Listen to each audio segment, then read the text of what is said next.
cette nouvelle vidéo sur Sisters of the Light. Aujourd'hui, nous allons cuisiner. Donc, vous êtes présentement dans ma cuisine et on va faire des biscuits de Stara. Donc, ça s'appelle des biscuits aux œufs. En fait, j'ai trouvé la recette sur Internet. Je crédite, en fait, il y a plusieurs sites qui avaient presque la même recette, donc je vous crédite toutes là et je vais essayer de mettre les liens de ceux que j'ai trouvés dans la description plus bas. Puis sinon, mais on y va à l'instant. Donc, ce qu'on va avoir de besoin, pour commencer, on va avoir besoin de sucre en poudre. On a besoin de 1 tasse et demie de sucre en poudre. Ensuite, on a besoin de 1 tasse de beurre ramolli. Moi, je l'ai fait fondre. Un œuf. Ensuite, un petit peu de vanille, une cuillère à thé de vanille. Une cuillère à thé de poudre d'amande.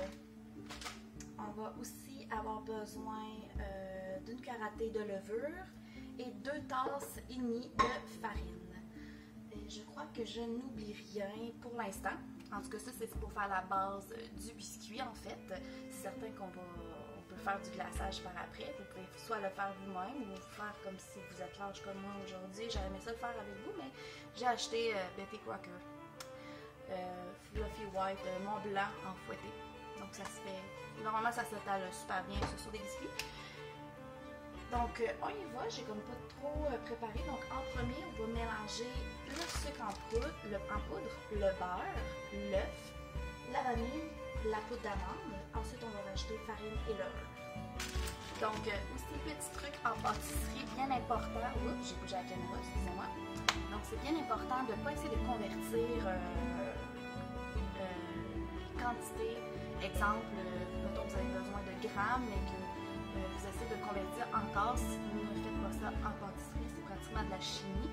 Donc, sinon, la recette parle de tasses. Respectez le fait que ce soit en tasses.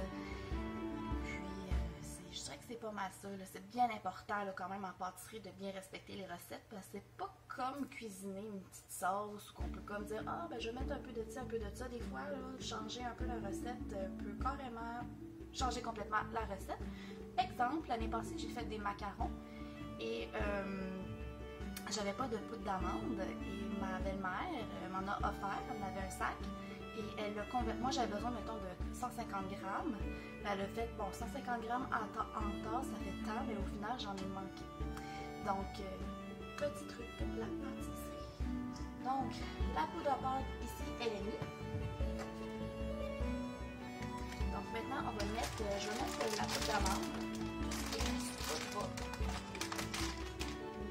ça.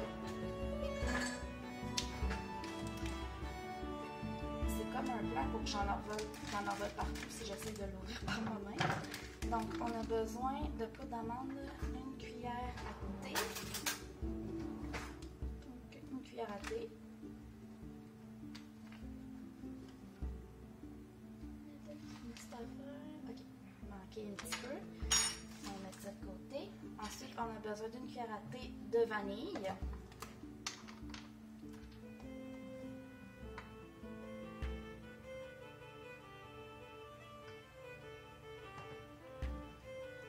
On va mettre l'œuf.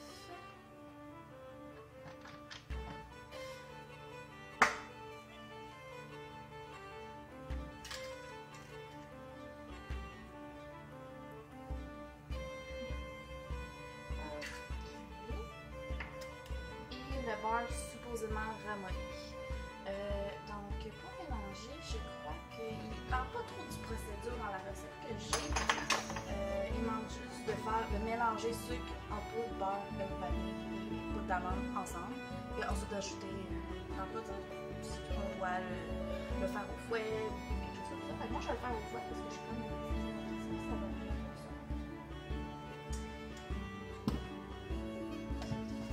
Et on mélange.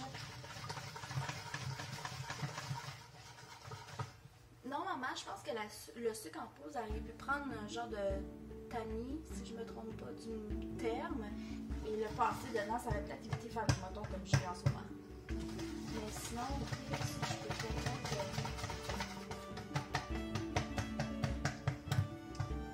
prendre un soit beau.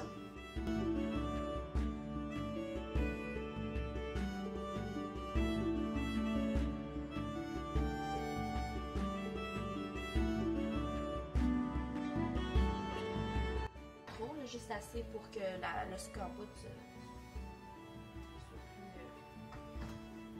Donc la farine. Donc on a besoin de 2 tasses et demie de farine.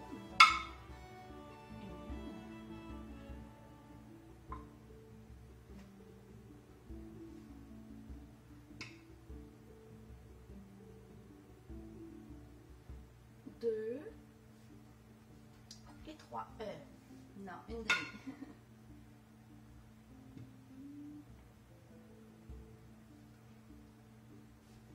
Ensuite, on met la levure. On a besoin de 1 cuillère à thé de levure. C'est spécial quand même comme recette. Donc,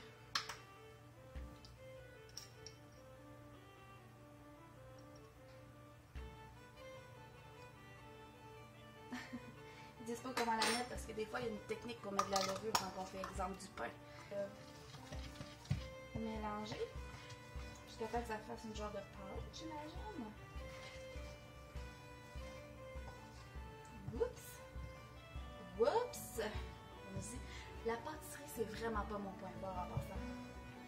En cuisine, là, c'est vraiment pas ce que je fais de mieux. Ne pas prendre vos mains, ça va vraiment pas bien, mais on va faire juste un tout petit test. Oh mon dieu, ça fait bon. Donc, petit truc, quand si vous faites cette recette-là, au moment de la farine et de la levure, prenez une spatule, ok? Ça va être beaucoup mieux qu'un fouet. Et sinon, ben, regardez à quoi ça ressemble ici, c'est pas génial. Et là, ben, la prochaine étape, il faut réfrigérer au moins 3 heures. Alors, on se dit à tantôt. Donc, rebonjour tout le monde. Ça fait un petit peu plus de 3 heures, bon, c'est 3 heures et quart que j'ai mis la pâte à biscuits dans le réfrigérateur et je viens de la sortir. J'ai jamais compris pourquoi ils nous ont demandé de mettre ça 3 heures au réfrigérateur. J'ai jamais fait des biscuits où ils te demandaient de mettre ça au réfrigérateur 3 heures de temps et c'est pourquoi aussi que je vais vous conseiller de pas le mettre 3 heures dans le réfrigérateur. Peut-être, écoutez, ça n'a pas levé du tout, ça l'a figé. Là, ma pâte est quand même assez sec. Là, je suis en train d'essayer de comme la mettre température pièce. Ça commence à être de plus en plus molle. Mais dans la recette, c'est indiqué de prendre la pâte, la couper en deux et de la rouler et faire des rouleaux genre de 5 cm, genre comme ça. Puis après ça, de les couper pour faire des biscuits ronds. Je serais pas capable de faire ça. Donc, on va continuer. Ben, on va attendre encore un petit peu. Parce que vraiment, j'essaie de... Regardez, là, j'ai essayé de m'aller de plus en plus ça, puis oui, ça marche de plus en plus. Donc ici, on a comme un petit... Fait que, mais c'est juste vraiment que on va attendre que le reste se ramollisse un peu et on va continuer. Donc, à tout de suite. Oh. J'ai réussi à décoller la pâte. Vous savez, c'est genre que... Regardez ça. Dur, là. Donc, je vais vous montrer maintenant ça ressemble à quoi. Des petites boules comme ça. Mais écoutez, on va faire des plus petites boules, puis on va plus les préparer, puis on va mettre ça dans la casserole avec le petit parchemin.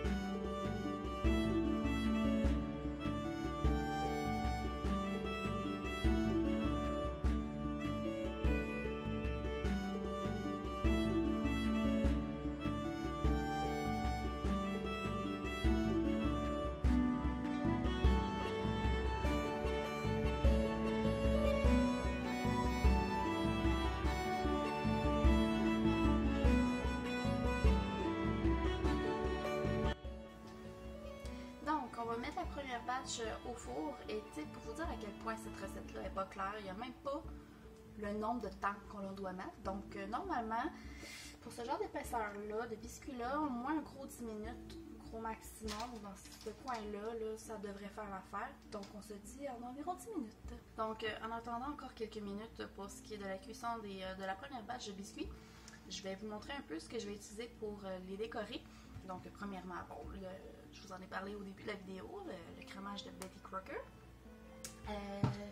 J'ai des petits bonbons de couleur ici comme ça, mes préférés. Puis là, ben, j'avais acheté ça, bien sûr, et ça ne marche pas. Ça ne marche pas. Eux autres marchent un petit peu. Hein? J'en ai où? J'en ai un et demi. Puis sinon, j'ai pensé à acheter des petits tubes de couleurs comme ça pour décorer. Donc ici, j'ai la couleur turquoise, j'ai mauve, rose et blanc. Donc pour ce qui est des petits dessins qu'on va essayer de faire dessus, je vais essayer de faire des papillons, des fleurs et bien sûr aussi je vais essayer de faire des œufs qui vont représenter la fertilité, ce qu'est Ostara. Donc je vais essayer de faire ça sur les biscuits. J'ai aucun talent en dessin, je crois que je vais l'avoir déjà dit dans une vidéo. Mais bon, j'ai aucun talent en dessin donc j'ai hâte de voir ce que ça va donner. Donc la deuxième batch est prête, sauf que là j'ai envie de mettre déjà des petits bonbons de couleur dessus comme ça.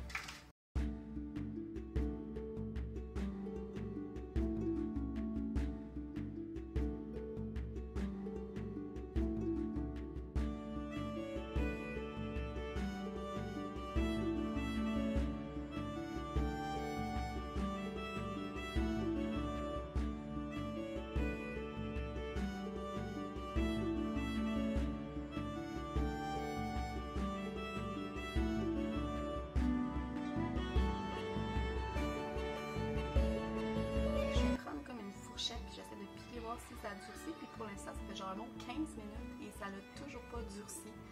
Donc pour des biscuits qui étaient très durs tantôt, ils ont de la misère à cuire, mais bon ça c'est probablement pas à cause du mélange quoi que ce soit, c'est peut-être juste parce que soit que j'ai peut-être pas mis la grille assez haute ou assez basse, ou ben, il faut les faire cuire plus longtemps. Comme je vous dis, il n'y a même pas de temps de comment faire cuire.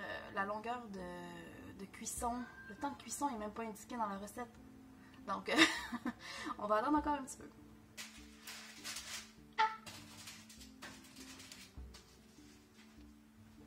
Bon, la deuxième bâche, je pense que ça fait pas 1 heure qu'elle est dedans, fait qu'elle n'est pas prête. C'est supposé être une fleur.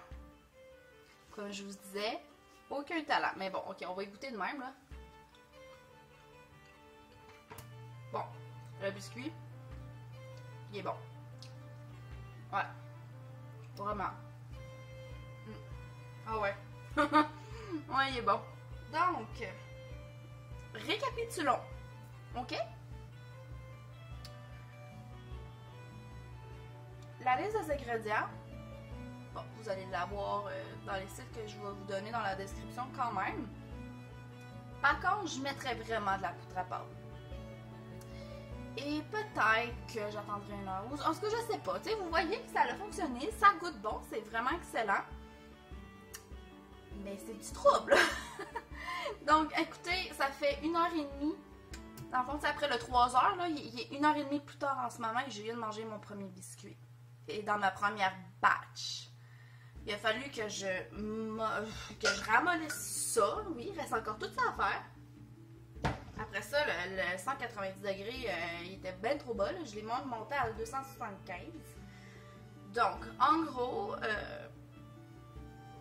c'est ça. Mais je suis quand même très contente du résultat. Écoutez, c'est vraiment des très très bons biscuits. Donc, je vais finir de les décorer et je vous montrerai le résultat final.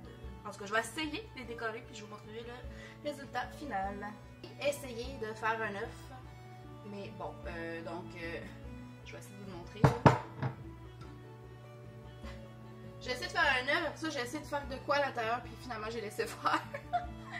Donc, c'est ça. Sinon, j'ai essayé d'écrire Ostara sur ce biscuit. Donc, ça va conclure la vidéo d'aujourd'hui, je crois. Après tout ce remue-ménage pour faire des biscuits d'Ostara, on y a quand même arrivé. On a quand même un résultat. Le plus important, c'est que c'est bon. Et on a atteint notre objectif. Donc, je vais vous souhaiter un bel Ostara et une bonne bonne séance de cuisine. On se dit vraiment à très bientôt pour probablement The Witch's Moon, là, c'est la boîte du mois de mars. J'ai vraiment hâte de la déballer avec vous. Donc on se dit à très bientôt. Bye!